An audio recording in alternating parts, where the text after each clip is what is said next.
Basic knowledge चल रहा है अभी अपना। बेसिक में ही आपको जब देव दर्शन का पाठ हमने पढ़ा था तब बताया था कि प्रदक्षिणा देनी चाहिए। कितनी बार? 3 बार। तो प्रदक्षिणा देते समय हमें स्तुति बोलना चाहिए, लेकिन उसके लिए स्तुति याद होना चाहिए, तभी तो आप बोलोगे। तो स्तुति प्रभु पतित पावन सकल गे गायक और भी बहुत सारी स्तुतियां हैं। उसमें से एक स्तुति आज हम पढ़ रहे हैं ताकि हमको ये स्तुति भी याद हो जाए और प्रदक्षिणा देते समय हम इसका उपयोग करके अपने मन की विशुद्धता को प्राप्त कर सके। पढ़ते हैं पहले स्तुति। निकाल दिया यहाँ पर। वीतराग सर्वज्ञ कर भविजन ईय ज्ञान मानु का उदय करो मम विद्यातम का जीवों की हम करुणा पाले लूट वचन नहीं कहे सदा पर धन स्वामी ब्रह्मचर्य व्रत रखे सदा कृष्णा लोग गए न हमारा दोष सुधानित किया करे जिन धर्म हमारा प्यारा किसकी सेवा किया करे दूर भगावे बुरी रीतियां सुखदरी कृपा करे प्रचार मेल मिलाप बढ़ावे हम सब धर्मोन्नति का करे प्रचार समता धारे रहे अचल जिनि सलाह अटल न्याय मार्ग को लेश न त्यागे व्रति करे निज आत्म बल अष्ट कर्म जो दुख हेतु है इनके शैला करे उपाय नाम आपका जपे निरंतर विघ्न शोक सब ही टल जाए आत्म शुद्ध हमारा होवे पाप मेल नहीं चढ़े कदा विद्यार्थी हो उन्नति हमें धर्म ज्ञान हूँ बड़े सदा हाथ जोड़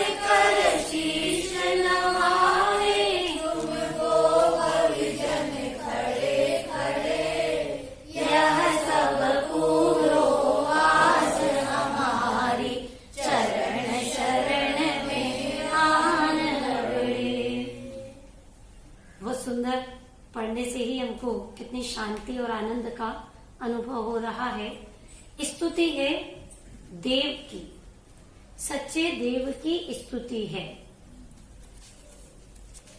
इसमें यदि आप इसको याद कर लेंगे तो आप जीवन भर प्रसन्न रहेंगे। इसलिए हाँ, जिनको याद है बहुत अच्छी बात है, जिनको याद नहीं है वो सब इसको याद करके सुनाएंगे। सबको भी याद करें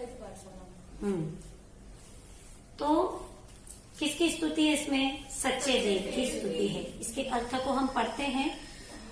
देखो, देव के आगे एक विशेषण और लगा दिया, सच्चे।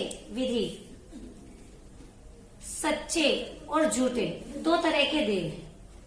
अब हमको पहचान होनी चाहिए सच्चे कौन है, झूठे कौन है, और स्तुति करना है, स्तवन करना है, गुणों का स्मरण करना है। तो कौन से देव का करेंगे? सच्चे देव का करेंगे। हम सच्चे देव के भक्त हैं। तो सच्चे देव कौन है जिसकी हम स्तुति कर रहे हैं? अभी इसमें स्तुति के लाइन से अर्थ समझते जाइए। सच्चे देव कौन है? स्तुति की लाइन, पहली लाइन देखिए, पहली ही लाइन में वीतराग सर्वज्ञ हितंकर, 3 विशेषण किसके?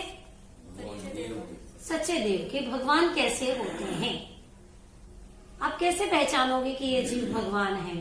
तो 3 विशेषताएं होनी चाहिए। 2 तो आप पहले भी पढ़ चुके हैं, वीतरागी और सर्वज्ञ। यहाँ पर 3 विशेषण बता दिए, वीतरागी, सर्वज्ञ और हितंकर, हितोपदेशी। 3 विशेषण है, तीनों का अर्थ समझते हैं। सबसे पहला विशेषण है वीतरागी। वीतरागी का मतलब क्या है? जिसमें राग द्वेष नहीं है, उसको क्या कहते हैं? वीतरागी। बीत गया है राग जिनका।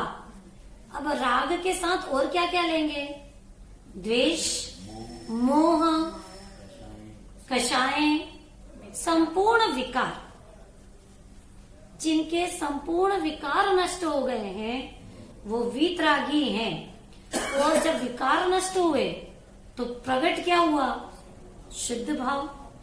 संपूर्ण शुद्ध भाव प्रकट हो गया है। और जो कृत्य हैं, 18 दोषों से रहित हैं। अब आपके लिए कल एक प्रश्न है, 18 दोष कौन से हैं? वो कल ढूंढ करके लाइएगा, या तो लिख करके या याद करके। हाँ, वही 18 दोष कल सुनेंगे और उसका भी एक प्राइज देंगे। 18 दोष कौन से हैं, उनका नाम भी हमको पता होना चाहिए। क्यों? क्योंकि जिसमें ये नहीं पाए जाते हैं उनको हम कहते हैं वीतरागी। वो हमारे आराध्य हैं, हमारे ईश्वर हैं।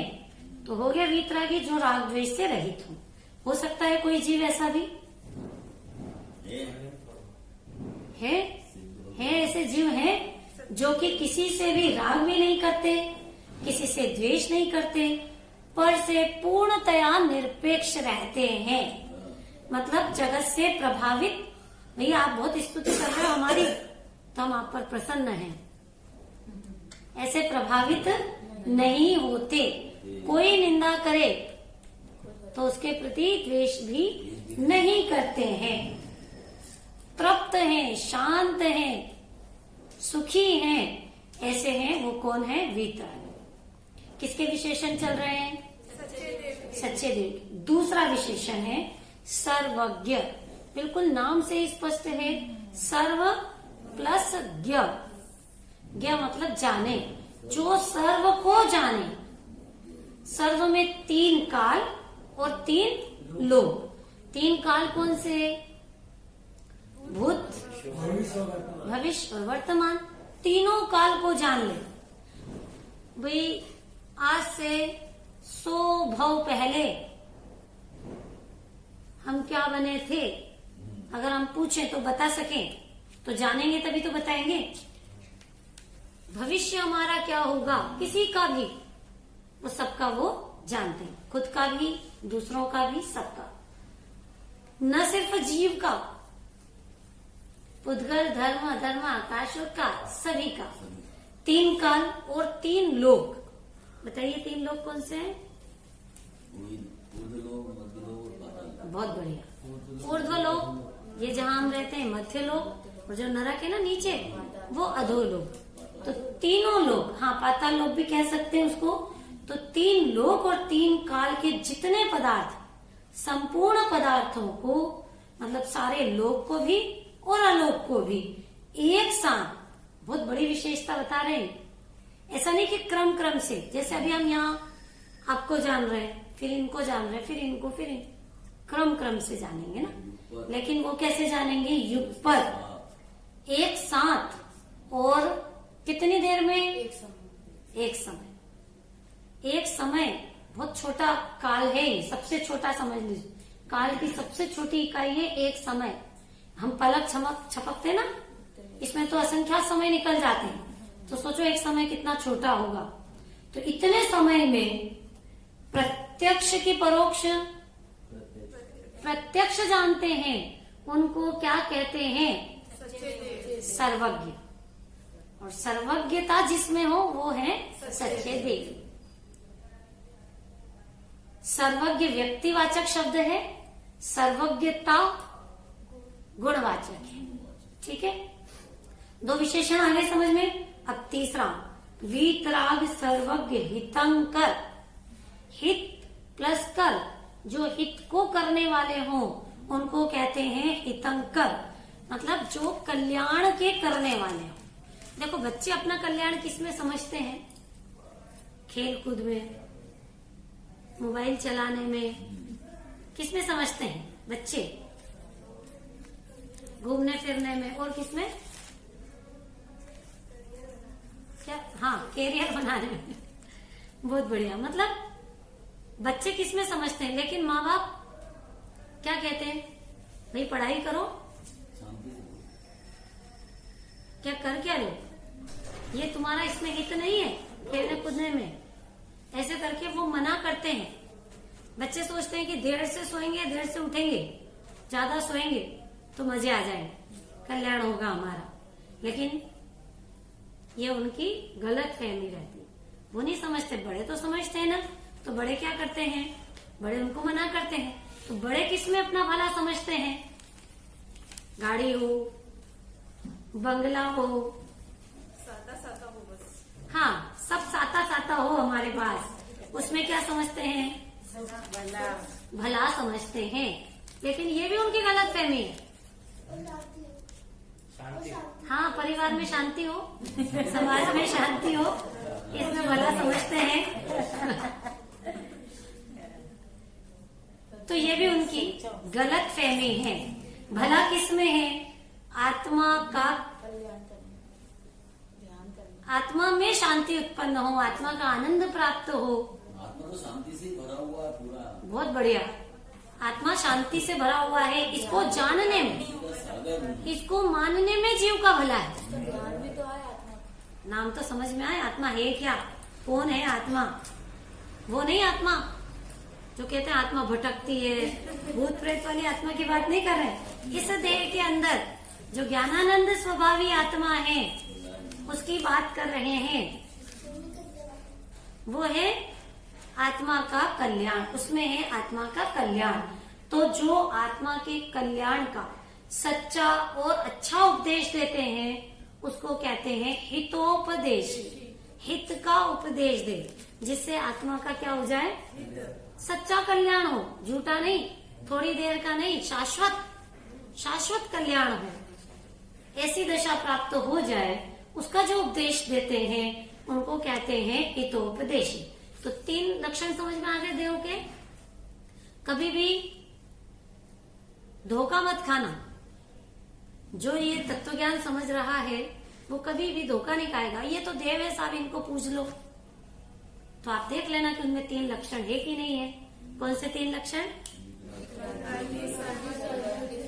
नहीं, पहली लाइन में कमाल कर दिया, गजब की स्तुति है। देखो आगे आगे तो आपको और आनंद आता जाए। अभी तो अपन ने आधी लाइन पढ़ी है। वीतराग सर्वज्ञ हितंकर, भविजन की अब पूरो आस। किसकी? भविजन की। 2 शब्द आ गए इसमें, भवि जन। जन मतलब तो जीवराज, भवि का मतलब होता है भव्य, भव्य जीवराज। भव्य किसे कहते हैं? एक नया शब्द आ गया ये भी। तो भव्य किसे कहते हैं? कि जिसमें मोक्ष जाने की पात्रता हो, योग्यता हो, उसको भव्य कहते हैं। और जो जीव कभी भी मोक्ष नहीं जाएंगे उसको क्या कहते हैं? अभव्य कहते हैं। तो यहाँ पर क्या लिखा है?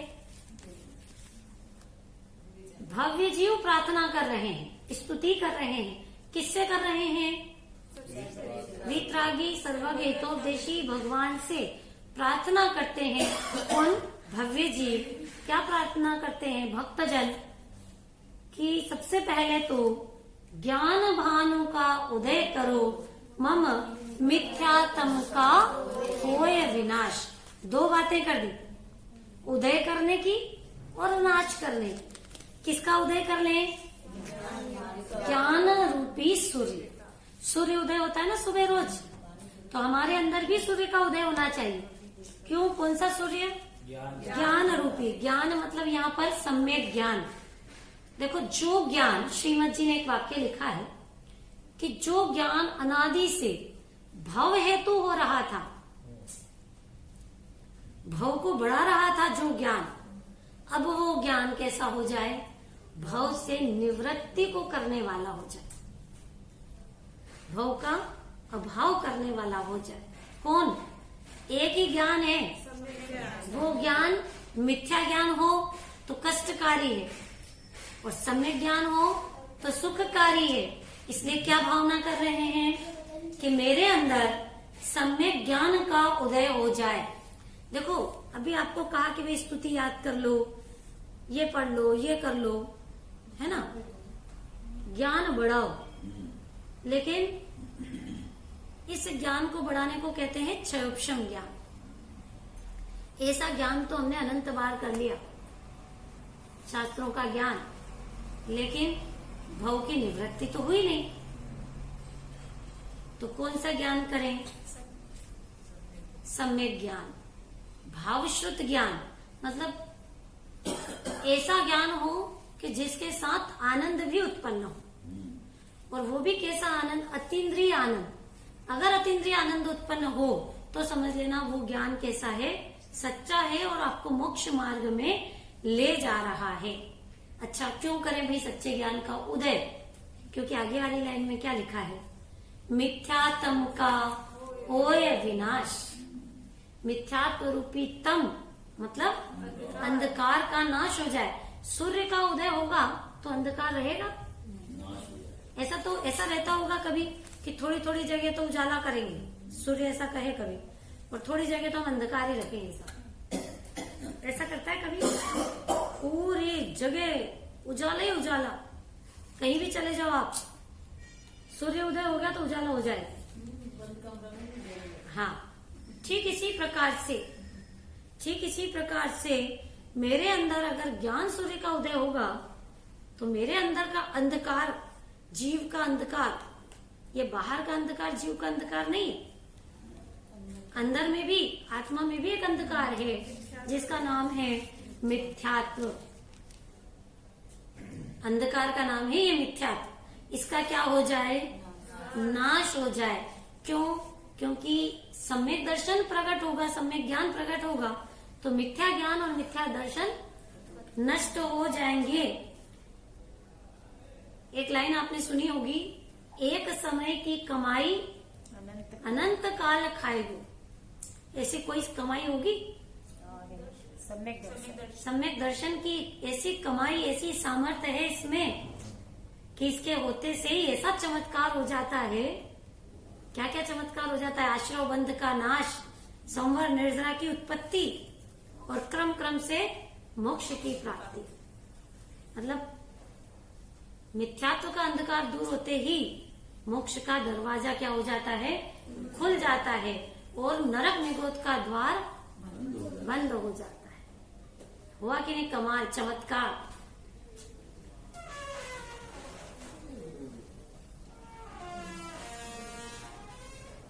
वीजा होता ना, वीजा, तो अगर कहीं पर आपको ट्रेवल करना हो हवाई जहाज में, तो वीजा बनवाते हैं कि नहीं यार, विदेश जाने के लिए? तो ऐसे ही यहाँ पर भी मोक्ष जाने के लिए वीजा बनवाना पड़ता। कौन सा? एक ही बात है, सम्यक दर्शन, सम्यक ज्ञान एक ही साथ होते ना, उसका वीजा बनवाना पड़ेगा। और इसीलिए भक्त ये भावना गा रहा है। कौन सा भक्त? भूलना मत, भव्य जीव। क्या भावना गा रहा है? सबसे पहली ही भावना यह है कि सबसे बड़ा जो अपराध है मिथ्यात्व का, वो दूर हो जाए।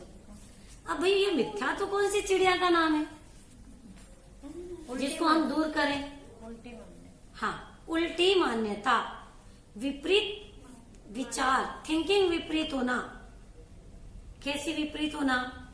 पर में सुख मानना, पर के कार्यों का मैं करता हूँ। आगे बहुत सारी बात आगे अगले पाठों में आने वाली है, अभी तो शॉर्ट में बता रहे हैं कि मिथ्यात्व क्या होता है। मैं बच्चों का पालन पोषण करता हूँ, मैं गाड़ी चलाता हूँ, मैं बोलता हूँ, ये भी मिथ्यात्व है। बहुत सारे रूप है मिथ्यात्व के। और एक और मिथ्यात्व, ग्रहित मिथ्यात्व जिसको कहते हैं, कुदेव कुगुरु कुशास्त्र को मानना, ये भी महा अपराध है, सबसे बड़ा घोर मिथ्यात्व है ये। इसको ग्रहित क्यों कहा? ग्रह क्योंकि ये नया ग्रहण किया जाता है, अनादि से नहीं चल रहा।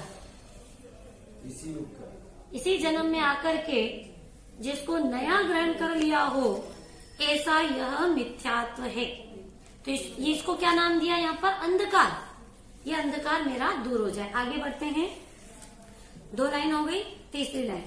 जीवों की हम करुणा पाले, झूठ वचन नहीं कहे सदा, पर धन कबहु न हरहु, स्वामी ब्रह्मचर्य व्रत रखे सदा। अब देखिए आगे बढ़ रहा है। मिथ्यात्व के बाद अब किसको खत्म करने की भावना भा रहा है? 5 पापों को। सबसे पहले देखिए, जीवों की हम करुणा पालें, मतलब हम हिंसा का त्याग करें, अहिंसा का पालन करें। करुणा पालें मतलब ज्यादा पानी नहीं ढोलें। मच्छर, बहुत से लोग क्या करते हैं, मच्छर मक्खी जो देखते हैं ना, उसको देखते से मार डालते हैं। तो वेट चल गया, बटन दबाया कि उसको। हाँ, ऐसा जाने नई नई मशीनें आ रही है हिंसा करने के लिए। तो ऐसा हमारे न हो, ऐसा भाव हमारे अंदर न हो, मतलब निश्चय भी उत्कृष्ट हो और व्यवहार भी कैसा हो? उत्कृष्ट हो। और इसके लिए भी सबसे पहली दया, शुरुआत करुणा की अपने से करें। अपने आप की दया पालें। कैसे पालेंगे अपने आप की दया? कभी नहीं सुना होगा, दूसरों की दया तो सुनिए हम। चींटी को मत मारो, अपने जैसा सब जीवों को समझो, मानो वो भी जीव कैसा है? परमात्मा है। तो कैसे करें? अपनी दया कैसे करें? भैया अपन ये विचार करो कि मैं मर करके कुत्ता नहीं बन जाऊं, वो गटर में कीड़ा नहीं जाकर के बन जाऊं, इसकी चिंता कौन करेगा? स्वयं को करनी पड़ेगी ना। तो ये क्या होगा? ये अपने आप की दया पालना है।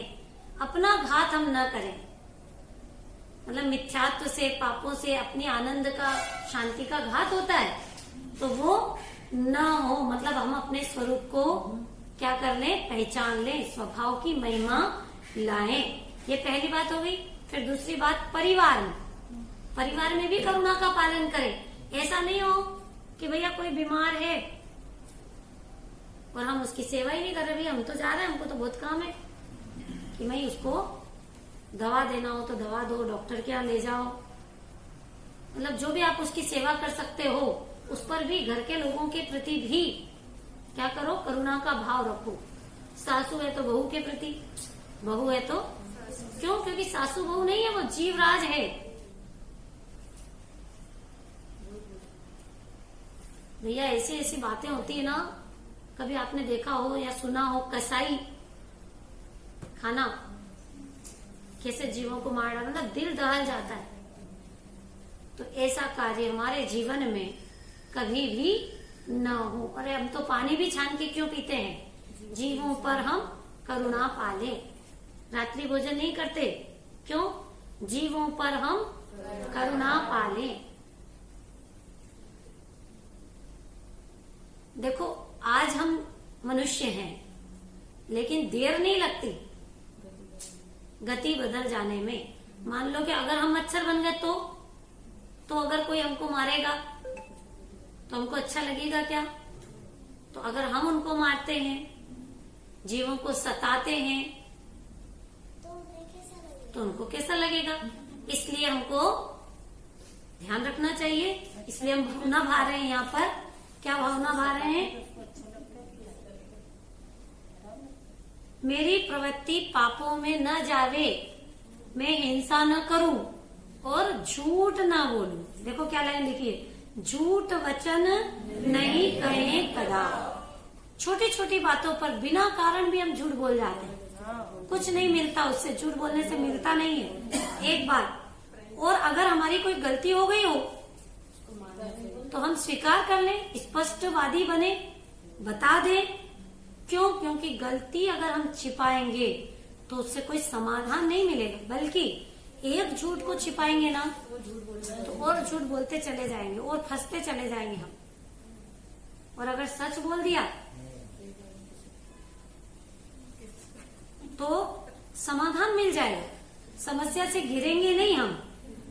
और देखो ऐसा भी होता है कि आप ये सोचते हो कि यार किसको पता चलेगा हमने झूठ बोला, लेकिन ऐसा नहीं है। कभी न कभी आपका झूठ क्या हो जाएगा, प्रकट हो जाएगा। और कोई है ना मजाक मजाक में भी झूठ बोलते हैं, तो अगर आप मजाक में भी झूठ बोलते हैं तो फिर आपकी बात पर कोई विश्वास भी नहीं करेगा। इसलिए झूठ ना बोलूं। अब आगे देखिए, पर धन कबहु न हरहु स्वामी, ये तीसरा नंबर के पाप की प्रवृत्ति न हो उसकी भावना बाहर है। पर धन, दूसरों का धन, कबहु न हरहु, मतलब कभी भी मैं हरण न करूं, उठाऊं नहीं, लेऊं नहीं, चोरी का भाव नहीं करूं। और दृढ़ता से ध्यान रखना इसको, कैसी भी परिस्थिति हो। जैसे ताले लगाते हैं ना, तो ताले लगते हैं सज्जन के लिए कि दुर्जन के लिए? दुर्जन के लिए। नहीं, दुर्जन तो ताले तोड़ के चोरी कर लेते हैं। चोरी करने वाले तो कैसे भी कर जाते हैं, लेकिन मेरे अंदर ऐसा भाव नहीं हो। परिणाम मत न बिगड़े मेरे। किसी को भी देख करके, मतलब ऐसा हो कि घर खुला हो और करोड़ रुपए का रत्न पड़ा हो और कोई देखने वाला ना हो और आप उधर से निकल रहे हो, फिर क्या देर लगेगी परिणाम बिगड़ने में। लेकिन हमारे अंदर अभी से हम कैसी भावना बाहर है कि हमारे परिणाम बिगड़े नहीं। ठीक है, आगे 3 हो गए, हिंसा, झूठ, चोरी। और चौथा, ब्रह्मचर्य व्रत रखें सदा। इसलिए इसको ज्यादा नहीं कह रहे हैं अपन अभी, क्योंकि अगला पार्ट पाप का आने ही वाला है, तब हम इसकी विस्तृत करेंगे चर्चा। तो अभी तो क्या कह रहे हैं कि हमारे अंदर ब्रह्मचर्य का व्रत हम रखें, मतलब कुशील का सेवन न करें, किसी को भी देखकर अपने परिणाम नहीं बिगाड़ें। आगे, तृष्णा लोभ बढ़े न हमारा। अब ये कौन सा नंबर का हो गई बात?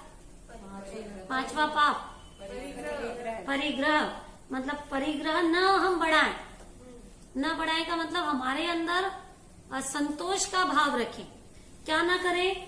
तृष्णा नहीं करें, लोभ नहीं करें।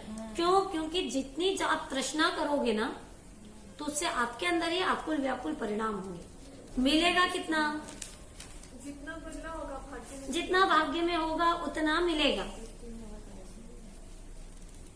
और आपने 10 लक्षण पर्व की पूजन में शौच धर्म में सुना होगा, संतोषी सदा सुखी, सुख पावे संतोषी, सुख पावे संतोषी प्राणी। जो तृष्णा वाला होगा ना, वो हमेशा दुख पाएगा। देखो, जिसके पास कुछ साधन नहीं है कहीं गमन करने का, तो वो पैदल चलता है।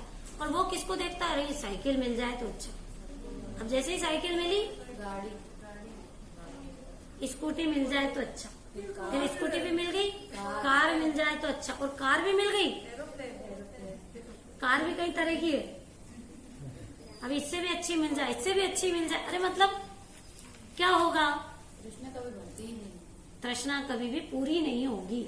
इसलिए क्या करें? देखो आगे लिखा है ना, तोष सुधा नित्य पिया करें। तोष मतलब संतोष, और सुधा मतलब अमृत। संतोष को अमृत की संज्ञा दी है, और अमृत को क्या करें? हम पिया करें। कब कब पिया करें?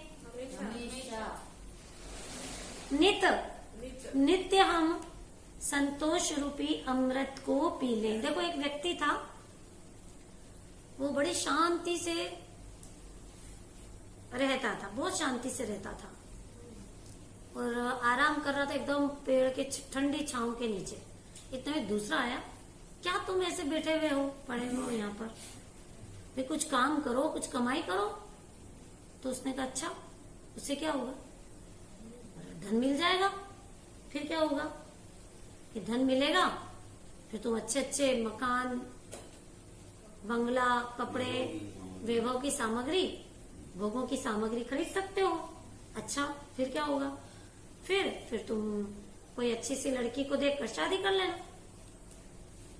फिर क्या होगा? फिर तुम आराम से चैन से रहना। तो उसने क्या कहा कि इतना लंबा रास्ता बताया चैन से रहने का, तो भैया मैं अभी बिना कुछ करे अभी चैन में हूँ, शांति में हूँ, तो मैं क्यों अपना मतलब तृष्णा बढ़ा करके अपनी शांति को भंग करूं। उदाहरण है ये तो, लेकिन यहाँ पर तो तत्व ज्ञान के बल से मुझे पर में सुख नहीं दिखाई दे, ऐसा कुछ दिखाई ना दे जिसकी मैं चाह करूं तो देखो, मेरे न चाह कछोर ईश रत्नत्रय दीजे। चाह करूं तो मैं रत्नत्रय की करूं। जैसे यहाँ पर ये चाह कर रहा है, ज्ञानी भक्त भावना बहा रहा है। कैसी भावना बहा रहा है? कितनी उत्तम भावना बहा रहा है। देखिए, आप खराब भावना भी कर सकते हो, अच्छी भावना भी कर सकते हो। अच्छा, आप अगर इच्छा करते हो तो आपको वो चीज मिल जाएगी। दोनों कंडीशन, अगर पुण्य का उदय होगा तो मिल जाएगी, नहीं उदय होगा तो नहीं मिलेगी। तो फिर वो आपकी इच्छा करना, उससे और कर्मों का बंधन होगा, वर्तमान में भी दुखी और भविष्य में भी दुखी। आगे बढ़ते हैं। तो मैं परिग्रह का संग्रह न करूं, सदा संतोष को मतलब जिसके पास जितना है ना उतने में संतुष्ट रहो, ज्यादा की आकांक्षा मत करो। मिलना होगा तो मिल जाएगा, नहीं मिलना होगा तो नहीं मिलेगा। दूसरों को देख करके, जैसे क्या देखते हैं अपन, किसी को देख लेते ना पड़ोसी को, इसके पास ये, अब अपने को शुरू हो गया टेंशन, मेरे को भी ये लेना चाहिए, ये तो मेरे पास भी होना चाहिए। नई साड़ी, नया जेवर, हाँ, साड़ी तो ज्यादा, बहुत सी चीजें सब लगा लो। ये तो पर द्रव्य कितना है, हर चीज में इसकी तो सीमा ही नहीं है। लालच बढ़ती जाती। क्यों? क्योंकि उसको उसमें सुख दिखाई देता है, इसलिए वो ये चाहता है कि अगर ये मेरे पास आ जाएगा, ये वस्तु मेरे पास। अच्छा देखो, आप ये सोचते थे घर का मकान हो जाए बस, अब हो गया घर का मकान, अब उसकी दीवारों में से सुख निकल के आ रहा है आपके पास, सफाई निकल उसमें भराएगा सुख जो मिल जाएगा। निकल गया। अरे अपनी तो ऐसी भावना होनी चाहिए, घर को छोड़ वन में कम में जाऊं, छोड़ने की भावना हो, इकट्ठे करने की भावना न हो। अरे हम दिगंबर जैन धर्म में आए हैं, बड़े भाग्य से हमको मिला जैन धर्म, बड़े भाग्य से मिला है ये जैन धर्म। तो आगे बढ़ते हैं। देखिए, श्री जैन धर्म, वही लाइन आगे देखो, श्री जैन धर्म हमारा प्यारा, किसकी सेवा किया करें। बहुत अच्छी लाइन आई है, श्री जैन धर्म हमारा प्यारा। जिस धर्म में हम पैदा हुए हैं, जिस कुल में हम पैदा हुए हैं, देखो जो दूसरे खराब कुल है ना, उसमें आप अनंत बार जन्म धारण कर लो, तब जाकर के एक बार जैन कुल मिलता है। अनंत बार निगोद में जन्म मरण धारण कर लेता है जीव। एक भजन में आता है ना, मानुष जन्म अनमोल है, माटी में नारोल है, अब के मिला है फिर न मिलेगा, कभी नहीं, कभी नहीं, कभी नहीं। अब मिल गया तो मैं क्या करूं? किसकी सेवा किया करूं। कैसे करें सेवा? कि हम उनके सिद्धांतों को अपने जीवन में क्या करें? अपनाएं, ग्रहण करें, उसको स्वीकार करने का, जो जिनेंद्र देव की वाणी है उसको हम क्या करें? स्वीकार करने का पुरुषार्थ करें, प्रयत्न करें। इसी को क्या कहेंगे? तिसकी सेवा किया करें। जब तक हम जीवन में नहीं उतारेंगे तो उसकी सेवा नहीं होगी। कैसे करोगे सेवा? मतलब हम खुद में भी अंगीकार करें और दूसरों को भी इसके लिए प्रेरित करें। देखो आगे, इसकी सेवा कैसे करेंगे और बताइए, आप कैसे करोगे सेवा? आप भी सोचो थोड़ा सा। श्री जी जैन धर्म की सेवा कैसे करना चाहिए बताइए, सोचिए थोड़ा। धर्म में जो सिद्धांत बता रहे हैं उसको स्वीकार करो, उसकी यही सेवा। बहुत बढ़िया। क्या सिद्धांत बताए? सभी आत्माएं बराबर हैं। बहुत बढ़िया। कोई छोटा बड़ा नहीं है, और जो इस बात को अंगीकार कर लेगा उसको सब जीव अपने समान जीव दिखाई देंगे। और फिर ये जो आगे की भावना भाई है, हिंसा ना करूं, झूठ ना बोलूं, वो उसके अपने आप जीवन में प्रकट हो जाएंगे। किसके जीवन में? जो जिन धर्म की सेवा करेंगे उनके वो कभी भी दुखी, ठीक है?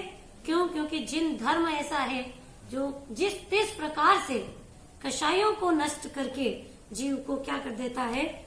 सुखी बना देता है। अब जो आगे की लाइन है वो डेंजर विशिष्ट लाइन आ रही है। ये इसमें ना किसकी सेवा किया करे तो जिन धर्म की प्रभाव ना करे, ये भी इसी में आ जाएगा ना? इसमें आएगा, बिल्कुल आ जाएगा। प्रभाव ना, उसके लिए आगे और थोड़ी लाइन आ रही है, इसलिए अपन थोड़ा उस पर उस समय विचार करेंगे। अभी आगे बढ़ते हैं।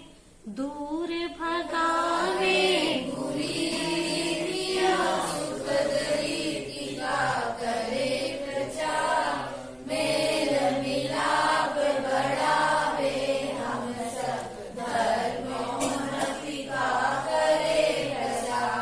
ध्यान से सुनिएगा।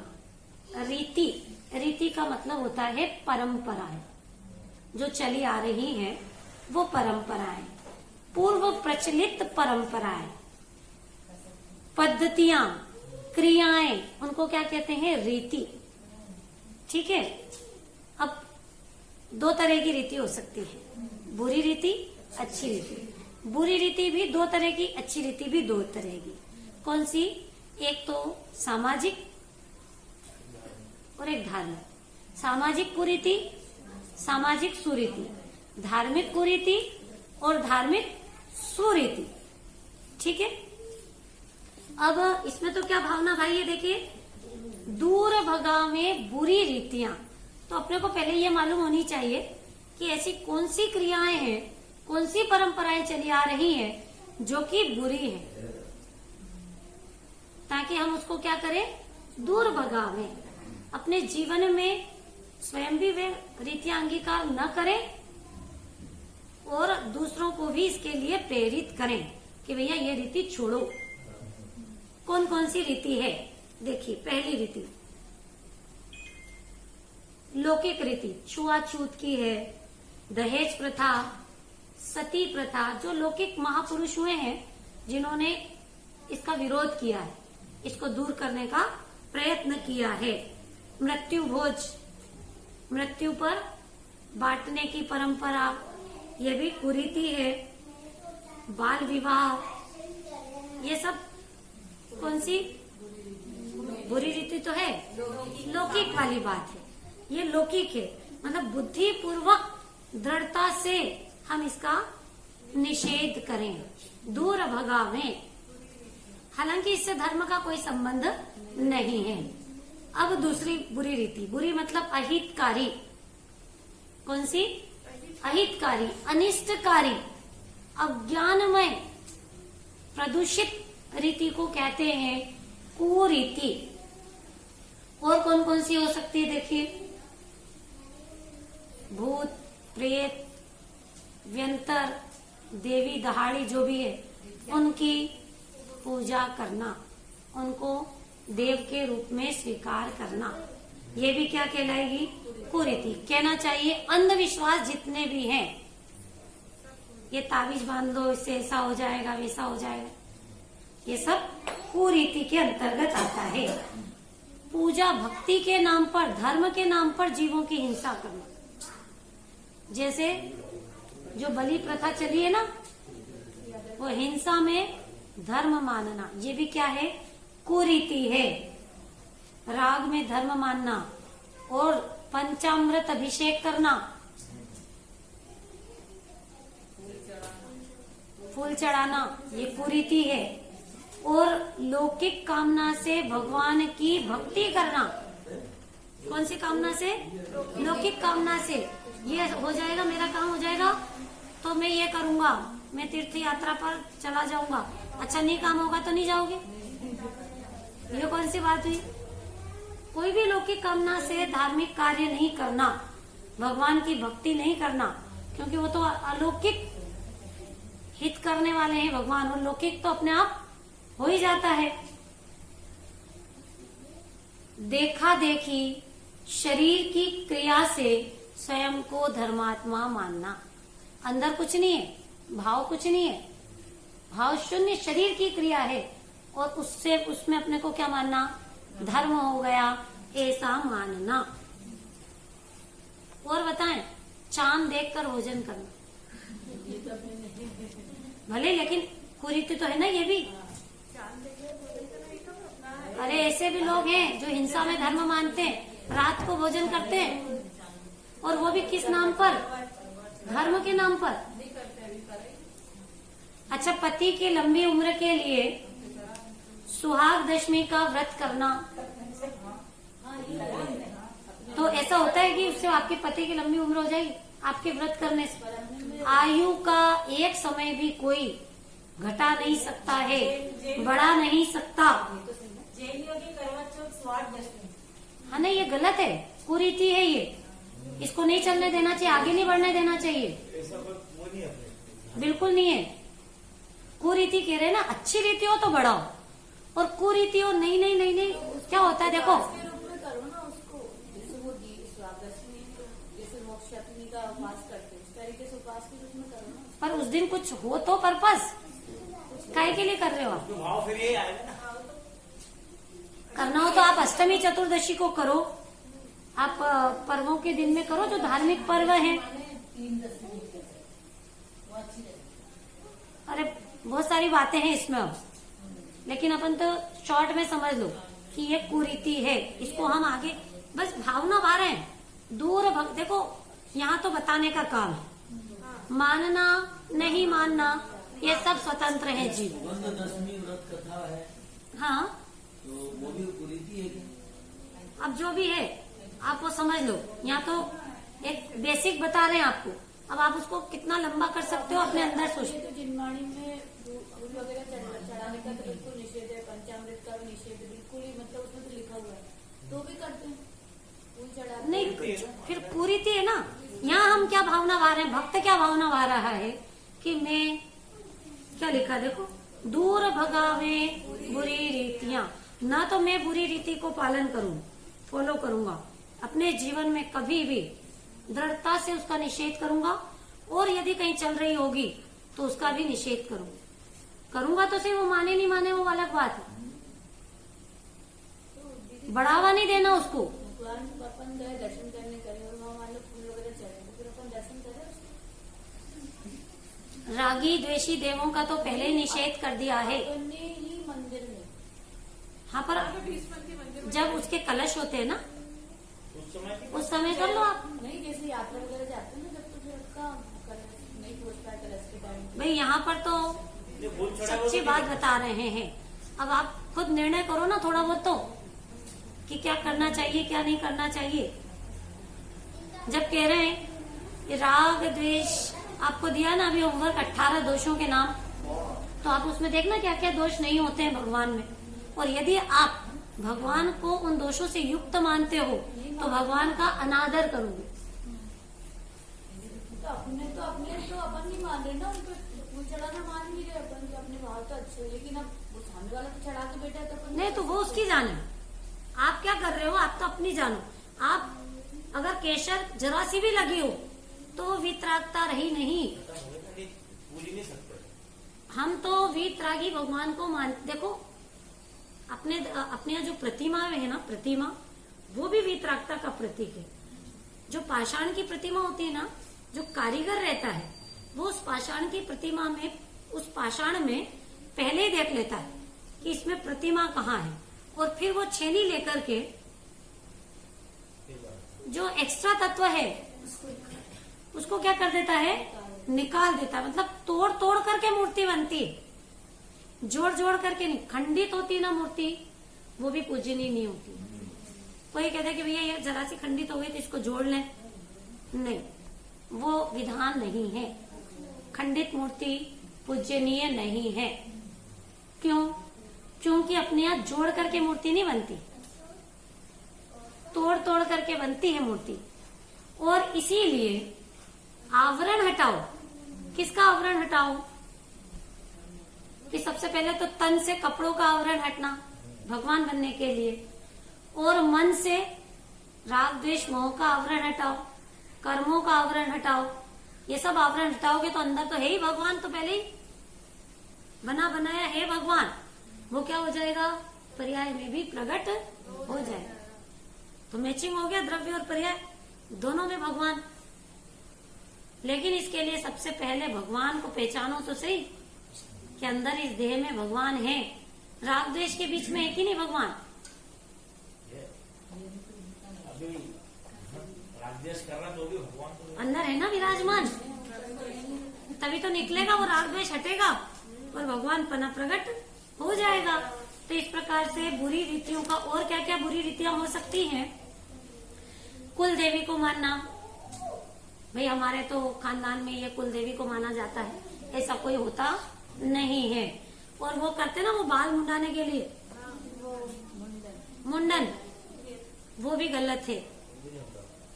और वो भी तीर्थ क्षेत्र पर जाकर, भैया क्या होता, हाँ, उससे क्या होगा कि नए बाल अच्छे आ जाएंगे। ऐसा कुछ लोग, हाँ, ऐसा भी कर। अरे महावीर जी जाकर के महावीर भगवान से क्या मांग लेते हैं? बच्चे बेटा मांग लेते हैं। किससे? ब्रह्मचारी भगवान। हाँ, छत्र चढ़ाते, भैया हम आपको छत्र चढ़ाएंगे, हमारा ये काम हो जाना। भूत उतारने के लिए तिजारा जाना। अरे वीतरागता के लिए, हाँ, पद्म प्रभु जो भी, अरे वीतरागता के लिए जा रहे हो कि राग के लिए, पोषण के लिए जा रहे हो आप? तो अपने को सोचना चाहिए गंभीरता से। देखो एक भजन में आता है ना, सोचो जरा कहता क्या है जैन धर्म, बड़ी मुश्किल से पाया है।